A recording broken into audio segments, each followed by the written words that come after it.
बटे चनवा में कि तू बेदाग बड़ू दाग बटे चनवा में तजनी कजरा लगाबो हो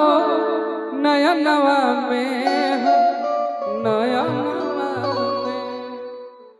कि जब से देखनी तू ही बसलू धड़कनवा में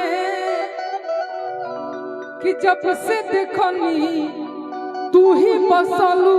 धड़कनवा में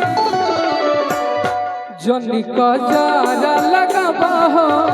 नयनवा में हो नयनवा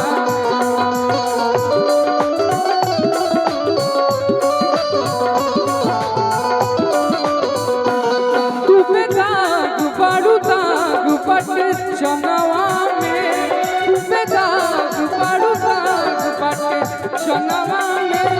जनी कजरा लगाबो हो नयनवा में हो नयनवा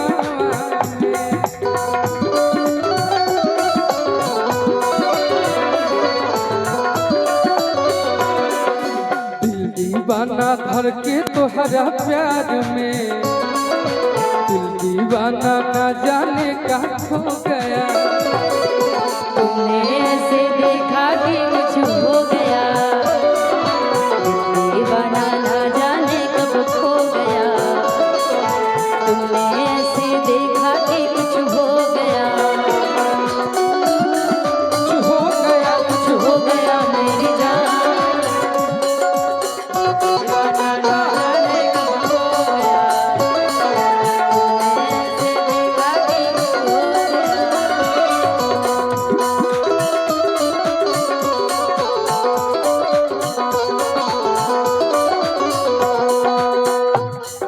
जनी कजरा लगाबो हो नयनवा में काहे कि ललकी टिकुलिया लागे कि पूनम के चांद हो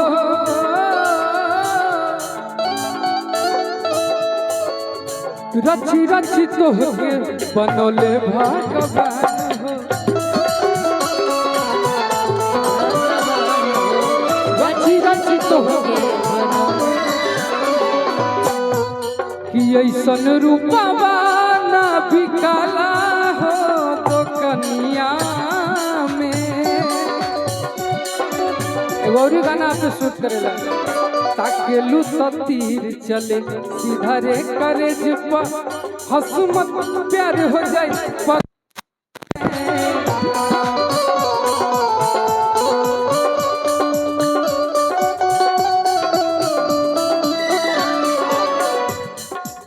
देखी मुस्कान जान लगे है चल जाई देखी मुस्कान जान लगे है चल जाई घूमेलू लगा के फेरा ताकेलू तो तीर चले ताकेलू तो तीर चले सीधा रे करे जुपा हसमत प्यार हो जाए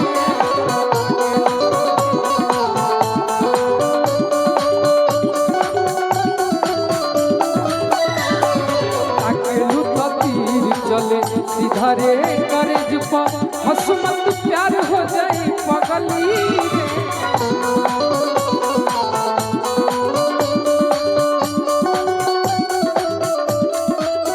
कहे कि केसिया बरसमी देखिए आप मिलती हैं तो हम आपका बड़ाई करते नहीं थकते हैं ना अच्छी बात है ना ये तो कहे ऐसे कैसे हो जाला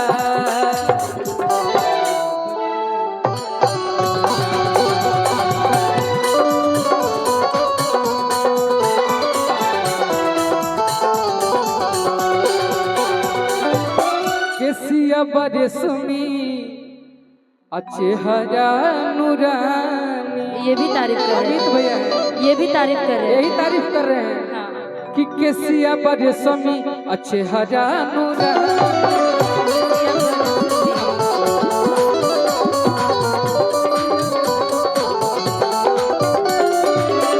कि बाड़ू सुघर कितना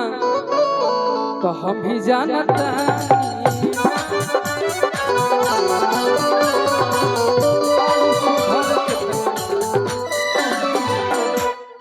टीका लगाए कि लीला रख बिंदिया उड़ा बेला निंदिया। अब अच्छा लग रहा है।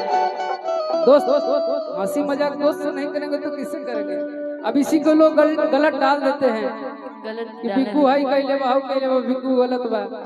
मंच पे हम दोनों कलाकार हैं, मंच के नीचे एगो अच्छा दोस्त है कि लीला रख बिंदिया उड़ा बेला निंदिया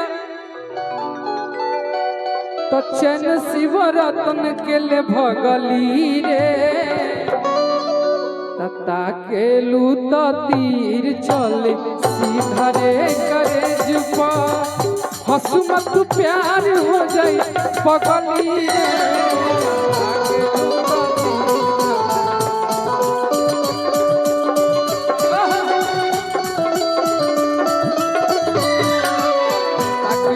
तीर चले सीधा रे करे जुपा हंसू मत प्यार हो जाए पगली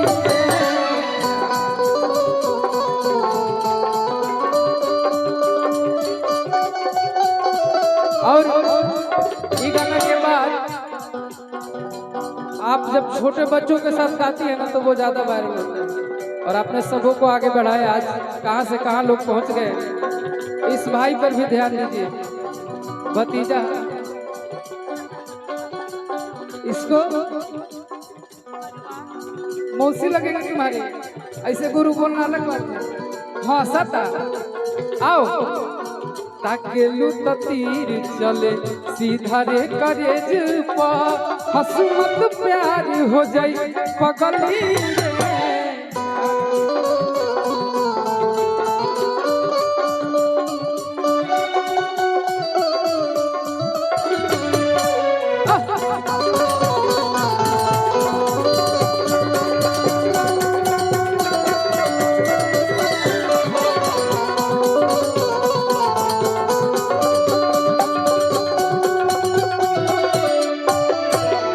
देखो तुमको गाना है ना कहीं भी